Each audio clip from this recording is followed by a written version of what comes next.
yung mga simpleng design na patok sa mga customer. Alam mo, simpleng okasyon lang, pero magbibigay sila tapos hindi kailangan ng masyadong malaking budget. Kumbaga, at hindi kayo naging ng jowa mo sa huli, magpapasalamat ka kasi sobrang kating. Ay, sorry, may ads agad. Hello mga B!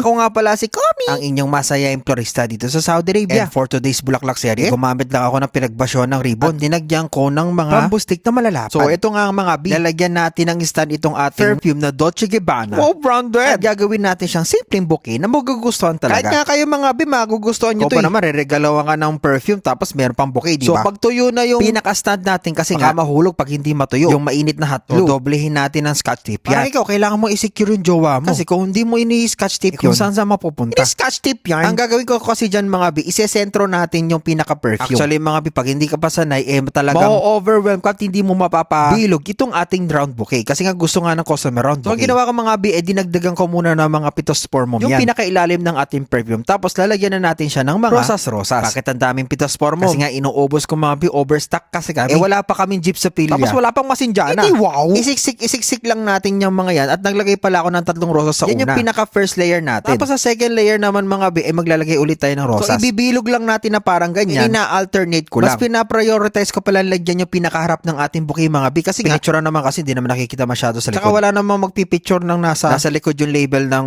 perfume, so, diba? Dapat harap-harapan. Kagaya ng pagkikipagharap mo dun sa kabit ng asawa mo. Kailangang matapang yarn. Ay, sorry, may ads. Ito na nga mga B, maglalagay tayo ng mga solidago. Kasi nga wala tayong jeep sa pilya. So dagdagan natin ng maraming solidago sa gilid. At habang naglalagay ako ng mga solidago mga B, paki-comment down below naman kung saan na nakarating tong video na ito. O baka kung saan na nakapunta. At syempre mga B, wag niyo pong kakalimutan na scotch tape yung ating pinakababa. At lalo na mga B, ay may nahulog. Paki-share na rin tong ating video kasi nga baka kayo na yung magka-blessing sa katapusan. Maglalagay na tayo ng pambalot. So itutupi lang natin na ganyan mga B. Kalating pambalot lang pala yung gagamitin natin dyan. Tapos ipapatong lang natin ng ganyan. Uulitin ko lang yung pag-fold para makakuha nyo. Para sa susunod mga B, pag kayo na yung gagawa at may okasyon sa inyo, edi kayo na lang gagawa, no? Makakamura pa kayo. Anyways mga B, syempre, paki-comment down below naman kung nagagandaan kayo sa bouquet natin ngayon, no? Tapos syempre, paki-follow yung ating page para kasi lagi kang updated sa ating mga Bulaklak series habang lalagay ako ng pambalot. Lalo na i-favorite nyo yung page natin para lagi dumadaan sa feed yung Bulaklak series natin, no? O kasanting na, oh! Ilan mga B, pupunuin lang natin ng maraming pambalot at syempre, dahil gusto ko nga classic lang, gumamit ako ng red na ribbon. Pero hindi makapal, yung manipis lang. Tapos i-ribbon lang natin ng simple, walang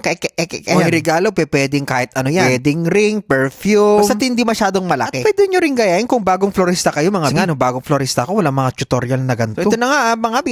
Tapos na itong ating finished product na always requested design. At kita nyo naman mga B. Naghihintay yung ating customer at talagang napawawi-wow siya sa bilis kong gumawa ng ganito. Kasi nga nagmamadali at saka parang fast food chain dito mga B. Anyways mga B, maraming salamat. At sa susunod ulit. See you soon!